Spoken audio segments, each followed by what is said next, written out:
सभी प्यारे विद्यार्थियों को नमस्कार। सभी प्यारे विद्यार्थियों को जो इंतज़ार था कि बिहार पुलिस आएगी कि नहीं आएगी, तो बिहार सरकार ने एक बहुत ही बड़ी वैकेंसी की अगर बात कर ली जाए कि काफ़ी बड़ी वैकेंसी यहाँ पर बिहार पुलिस ने दे रखा है। और इसका नोटिफिकेशन अगर बात कर लें कि नोटिफिकेशन इसका आ चुका है आज, और इसकी बात करें कि ऑनलाइन आवेदन, यानी ऑनलाइन आवेदन जो आपका स्टार्ट हो जाएगा, वो आवेदन कब से स्टार्ट होगा? 18/3/2025 यानी 18 मार्च से होगा। होली खेलने के तुरंत बाद, होली खेल लें, कलर छुड़ा लें, उसके बाद बिहार पुलिस की तैयारी में लग जाए। और ऑनलाइन आवेदन की बात करें, प्राप्त की अंतिम तिथि जो है, यानी कह सकते हैं लास्ट डेट जो इसकी आएगी वो 18/4/2025 यानी 18 अप्रैल, ठीक है ना, इसकी आखिरी तिथि है। अब यहाँ पे बात कर लेते हैं, ये विज्ञापन संख्या है इसकी 01/2025 ऑब्लिक। यहाँ पर अगर बात यहाँ पर कर लेते हैं कितनी वैकेंसी है, यहाँ पर ये बात कर लें कि कितनी वैकेंसी आई है, क्या यहाँ पर है। तो यहाँ पर देखिए वैकेंसी की बात करें, रिक्त कितने रिक्त पद हैं इसकी बात अगर करेंगे तो यहाँ पर रिक्त पदों की संख्या की अगर बात कर लें, रिक्त कितने पद हैं यहाँ पर? 19,838। काफ़ी बड़ी वैकेंसी है बिहार में। अभी इसके पहले बात कर लें, पिछली वैकेंसी अभी हाल फिलहाल आई थी और दोबारा बिहार में नई वैकेंसी आ चुकी है। तो 19,838 इसकी वैकेंसी टोटल है। ये आपका आरक्षण के टाइप इसके कैटेगरी में दिया गया है। आरक्षण की कोटि यानी कह सकते हैं गैर आरक्षित या जनरल कह सकते हैं, जिसको यूआर कहते हैं, गैर आरक्षित। गैर आरक्षित में वैकेंसी है 7,935। जितने भी बिहार राज्य से नहीं हैं, वो किसी भी कैटेगरी में हो, किसी भी जाति से संबंध रखते हो, वो सभी यूआर में ही काउंट होंगे, वहाँ पर यूआर ही में काउंट होंगे। तो उसमें 7,935 ये यूआर की टोटल वैकेंसी पदों की संख्या है, टोटल आप समझना। इसी 7,935 में ही 2,777 वैकेंसी महिलाओं के लिए आरक्षित है। किसके लिए? महिलाओं के लिए आरक्षित है। बात समझ पा रहे हैं? तो यहाँ पर यूआर में अगर बात कर ली जाए, यानी मेल की बात कर लें कि लड़कों के लिए या कह दें कि पुरुष वर्ग के लिए कितनी वैकेंसी है, तो लगभग 5,000 वैकेंसी आ जाएगी।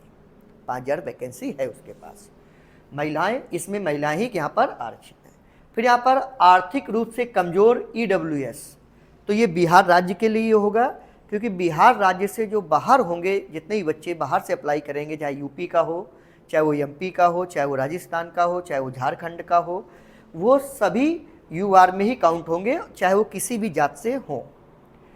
आर्थिक रूप से या कह सकते हैं ईडब्ल्यूएस की वैकेंसी यहाँ पर बात की जा रही है। 1,938 वैकेंसी है इसी में, ये टोटल इसी में काउंट है, ये अलग से कोई डाटा नहीं है इसमें। और 1,983 की बात कर लें, 1,983 में 694 वैकेंसी, या हम कह सकते हैं लगभग 700 वैकेंसी महिलाओं के लिए आरक्षित है इसी में से। तो अगर बात यहाँ पे कर लें तो लगभग आपकी 1,200 वैकेंसी पुरुषों के लिए ईडब्ल्यूएस होगी, बिहार राज्य के लोगों के लिए ईडब्ल्यूएस वाले। अनुसूचित जाति की अगर बात कर लें, एससी की बात कर ली जाए, तो एससी की वैकेंसी है 3,174 वैकेंसी है एससी की, बिहार राज्य की जो एससी कैटेगरी से जो बिलोंग करते हैं। उसमें से महिलाएं जो इसमें से कितनी महिलाएं हैं? 1,111, 1111। बात समझ पा रहा है? अनुसूचित जनजाति या एसटी की बात कर लेंगे तो 199 वैकेंसी है, 199 यहाँ पर वैकेंसी है, और 70 वैकेंसी इसी में महिलाओं के लिए आरक्षित है, ठीक है ना। तो बिहार सरकार में 35% आरक्षण की अगर बात कर ली जाए, वो महिला वर्ग के लिए हर कैटेगरी के हिसाब से वो क्या करता है, रखता है यहाँ पर। तो यहाँ पर बिहार राज्य पे ये बात है। तो यहाँ पर अगर बात कर लें, इसके बाद उसने क्या कह दिया, अत्यंत पिछड़ा वर्ग यहाँ पर है, फिर हम कहें पिछड़ा वर्ग बीसी कई यहाँ पर है, और टोटल जो वैकेंसी है वो कितनी है? 19,838 टोटल वैकेंसी, ठीक है ना। और 19,838 में टोटल वैकेंसी में महिलाओं के लिए कितनी वैकेंसी है? टोटल सभी कैटेगरी में जोड़कर महिलाओं के लिए कितनी वैकेंसी है? 6,717 वैकेंसी है सभी महिलाओं के लिए, ठीक है ना। बाकी आपका जो दिया है 397, ये स्वतंत्रता सेनानी, किसके लिए? स्वतंत्रता सेनानी के लिए, इसी में यहाँ पर बात करें स्वतंत्रता सेनानी, ये सब इसी में काउंट होंगे, ये सब क्या है, इसी में काउंट है, इसी में सारे काउंट होंगे यहाँ पर। तो ये वैकेंसी है बिहार राज्य में की बात कर लें तो हम ये कह सकते हैं यहाँ पर कि ये लगभग 20,000 वैकेंसी हम कह सकते हैं, सीधे से मोटा मोटा डाटा कि 20,000 वैकेंसी हम इसमें सीधी सीधी बात यहाँ पर कर सकते हैं। आगे बात करते हैं कि क्या क्या यहाँ पर है और क्या क्या यहाँ पर स्थितियाँ बनती हैं इस वैकेंसी की अगर बात कर ली जाए कि और क्या क्या यहाँ पर होगा। तो यहाँ पर देखिए कि आवेदन के लिए और जो दिया है इनकी साइट दी गई है, ये सारी चीज़ें हैं, ये सारी चीज़ें आपको पता भी होंगी इससे पहले, और इन पर ज़्यादा आपको बस मेन पॉइंट आपको याद रखना है कि सिपाही के लिए आवेदन हेतु क्या योग्यता होनी चाहिए, क्वालिफिकेशन क्या होनी चाहिए। तो सबसे पहले अगर बात कर लें शारीरिक दक्षता में हम क्या करेंगे, क्या होना चाहिए शारीरिक दक्षता की अगर बात कर ली जाए, अभ्यर्थी को निम्न अनुसार न्यूनतम ऊंचाई, सीना माप, वजन, ठीक है ना, यहाँ पर न्यूनतम, यहाँ पे क्या लिखा है, न्यूनतम हाइट कितनी होनी चाहिए, न्यूनतम बिना फुलाए सीना कितना होना चाहिए, और न्यूनतम फुलाव कर कितना होना चाहिए। तो कह रहा है गैर आरक्षित, या हम कह सकते हैं UR, किसकी बात कर लें, UR। और यहाँ पर बात कर लें पिछड़ा वर्ग के पुरुषों के लिए, पिछड़ा वर्ग की बात कर लें, पिछड़ा वर्ग EWS, ठीक है ना, पिछड़ा वर्ग पुरुषों के लिए, EWS नहीं, सॉरी, यहाँ पर OBC की बात कर रहे हैं, किसकी बात करें, OBC की बात कर लें, OBC, सॉरी, यहाँ पर हमने कहा EWS हो गया, यहाँ पर OBC। तो यहाँ पर किसकी बात कर रहे हैं, OBC की बात कर ली जाए। तो इनकी हाइट कितनी है, 165 सेंटीमीटर, इनकी हाइट कितनी है, 165 सेंटीमीटर।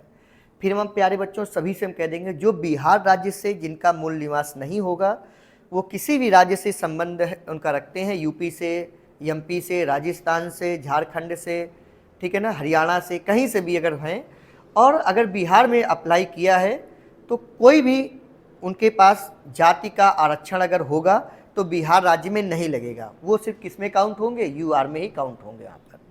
तो जिन बच्चों की हाइट 165 सेंटीमीटर है वो यहाँ पर ये अप्लाई कर सकते हैं। फिर बात करें सीने का बिना फुलाव 81 सेंटीमीटर होना चाहिए, यानी सीना बिना फूले कितना होना चाहिए, 81 सेंटीमीटर होना चाहिए, और फुलाकर कितना पहुँचना चाहिए, 86 सेंटीमीटर, यानी 5 सेंटीमीटर का फुलाव सीने में अनिवार्य है। अत्यंत पिछड़ा वर्ग की बात कर लें, अत्यंत पिछड़े वर्ग की पुरुषों के लिए बात कर लें, 1 सेंटीमीटर हाइट किसकी है, 160 सेंटीमीटर हाइट है, और 81 सेंटीमीटर बिना फुलाए और 86 सेंटीमीटर फुलाए, ठीक है ना। फिर हम बात कर लें अनुसूचित जाति, अनुसूचित जनजाति के लिए पुरुषों के लिए क्या है, 160 सेंटीमीटर हाइट है और 79 सेंटीमीटर बिना फुलाए और 84 सेंटीमीटर फुलाकर सीना होना चाहिए। सभी वर्ग की महिलाओं के लिए, सभी वर्ग की महिलाएं अभ्यर्थी जो होंगी उनकी हाइट 155 सेंटीमीटर होनी चाहिए, और फुलाव सीना, उनका फुलाव कोई लागू नहीं होगा, उनके सीने के फुलाव में कोई यहाँ पर लागू नहीं किया जाएगा। फिर यहाँ पर उसने बात, यहाँ पर जो मेन पॉइंट क्या है यहाँ पर मेंशन किया है उन्होंने, मेन पॉइंट यहाँ पर ये मेंशन किया गया है, फुलाने के बाद सीना की माप में कम 5 सेंटीमीटर से अंतर होगा, कितना अंतर होगा, कम से कम 5 सेंटीमीटर का अंतर होना अनिवार्य है। सभी वर्गों की महिलाओं के लिए न्यूनतम वजन 48 किलोग्राम होना अनिवार्य है। ये बहुत ही अच्छा पॉइंट यहाँ पर, सभी महिलाएं, सभी जितने भी महिलाएं हैं वो कितने किलो की होनी चाहिए, 48 किलो की, कम से कम 48 किलो होना चाहिए। 48 किलो से कम महिलाएं हैं वो इसमें आवेदन नहीं कर सकती, वो चाहे किसी भी कैटेगरी से संबंध रखती हो यहाँ पर, ठीक है ना। और बात कर लेते हैं यहाँ पर शैक्षिक योग्यता की बात कर लें, शैक्षणिक योग्यता यानी कितना योग्यता यहाँ पे से सिपाही पद के लिए शैक्षणिक अर्हता इंटरमीडिएट, या हम किसको क्या बोलते हैं, 10+2 उत्तीर्ण अथवा बिहार राज्य सरकार के मदरसा बोर्ड, ठीक है ना, मदरसा बोर्ड द्वारा निर्गत मौलवी प्रमाण पत्र अथवा बिहार राज्य के संस्कृत बोर्ड, तो मदरसा और संस्कृत बोर्ड द्वारा निर्गत की बात कर लें, शास्त्री अंग्रेजी सहित, यानी अंग्रेजी की बात कर लें, अथवा आचार्य अंग्रेजी सहित प्रमाण पत्र अथवा राज्य द्वारा मान्यता प्राप्त अन्य समकक्ष शैक्षणिक अर्हता होगी। फिर यहाँ पर एक बात और कह दी है, उम्र सीमा की बात की है, अभ्यर्थी की उम्र सीमा की गणना मैट्रिक अथवा समकक्ष परीक्षा के प्रमाण पत्र में अंकित जन्म तिथि, बात समझ पा रहे हैं, जो हाई स्कूल में जो जन्म तिथि जो लिखी होती है उसी के आधार पर यहाँ पर उस बात करेगा वो। तिथि के आधार पर की जाएगी। कटाव तिथि के अनुसार अभ्यर्थियों की उम्र सीमा आरक्षण कोटि निम्न रहेगी। जो बिहार के जो बच्चे होंगे उनके लिए जाति के आधार पर जो छूट मिलती है, जैसे यूपी में मिलती है, हर राज्यों में मिलती है, वो बिहार राज्य के लिए, बिहार के ही बच्चों के लिए अप्लाई किया कर सकते हैं यहाँ पर। ठीक है ना, ये सारी स्थितियाँ रहेंगी ये। और जैसे बात कर लें कि बिहार राज्य के लिए यहाँ पर क्या क्या है, यहाँ पर उम्र की बात कर लें। गैर आरक्षित कोटि मतलब यूआर की कैटेगरी में कितना है, न्यूनतम उम्र 18 और अधिकतम कितना 25 वर्ष होना चाहिए। फिर हम आपसे ये बात दोहरा रहे हैं कि जो बिहार से बिलोंग नहीं करते हैं, जो बिहार के मूल निवासी नहीं हैं या उनके पास बिहार का कोई मूल निवास प्रमाण पत्र नहीं है, वो बाहर राज्य से हैं, तो वो अप्लाई करेंगे तो सभी यूआर में ही काउंट होंगे और उनकी उम्र 18 न्यूनतम होनी चाहिए और अधिकतम 25 वर्ष होनी चाहिए। अत्यंत पिछड़े यानी कि पिछड़ा वर्ग कोटि या अत्यंत पिछड़ा वर्ग कोटि पुरुषों के लिए अधिकतम उम्र में 2 वर्ष की छूट दी जाएगी। ये केवल बिहार के मूल निवासियों की बात हो रही है। बिहार की बात कर लें, बिहार के बच्चों की बात कर लें, यहाँ पर ये है, यानी न्यूनतम उम्र उनकी 18 साल और अधिकतम उम्र कितनी हो जाएगी 27 साल। पिछड़ा वर्ग अत्यंत पिछड़ा वर्ग कोटि महिलाओं के लिए अधिकतम उम्र की सीमा कितनी दी जा रही है, यहाँ पर 3 वर्ष, महिलाओं के लिए 3 साल दी जा रही है। यानी कह सकते हैं न्यूनतम 18 और अधिकतम कितनी हो जाएगी 28, क्योंकि 25 में 3 साल छूट 28 हो जाएगी। अनुसूचित जाति एवं जनजाति कोटि के पुरुष एवं महिलाओं के लिए तथा ट्रांसजेंडर, ठीक है ना, ट्रांसजेंडर की बात कर लें, अधिकतम उम्र में 5 वर्ष की छूट दी जाएगी। कितनी जाएगी 5 वर्ष की छूट, यानी न्यूनतम उम्र 18 वर्ष और अधिकतम उम्र कितनी है 30 वर्ष, ये बात है। ठीक है ना। विहित अधिकतम उम्र सीमा में सभी आरक्षण कोटि के गृह रक्षकों को 5 वर्ष की छूट दी जाएगी। ये सब बिहार राज्य से जो संबंध रखते हैं उनके सारी स्थितियां यहाँ पर बनी हुई हैं। तो अगर हम बात कर लें, ये है, फिर हम आपसे वही बात करते हैं यहाँ पर कि ये आवेदन आपका होली में एक तरह से उपहार मिला है सभी प्यारे बच्चों को। बिहार पुलिस के लिए बहुत ही अच्छा उपहार है। तो इसकी ऑनलाइन जो है वो ऑनलाइन आवेदन कब से स्टार्ट होगा, 18 मार्च से ऑनलाइन आवेदन स्टार्ट हो जाएगा। हम सभी प्यारे बच्चों से कहेंगे जो डॉक्यूमेंट्स की अगर बात कर ली जाए तो डॉक्यूमेंट्स पर अलग वीडियो बनाएंगे, क्या क्या स्थितियाँ हैं, कैसे डॉक्यूमेंट्स लगेंगे। डॉक्यूमेंट्स की बात कर लें, वही आपका डॉक्यूमेंट्स इंटर हाई स्कूल, और इसके बाद बात कर लें कि आपकी जो यूआर में ही काउंट होना, तो यहाँ पर ज़्यादा कोई मसला रहता नहीं है। इन सारी चीज़ें यहाँ पर ये रहेंगी। जो बिहार के बच्चों के लिए उनके डॉक्यूमेंट्स क्या क्या हैं वो अलग से वीडियो बनाया जाएगा। तब तक के लिए सभी प्यारे बच्चों को नमस्कार।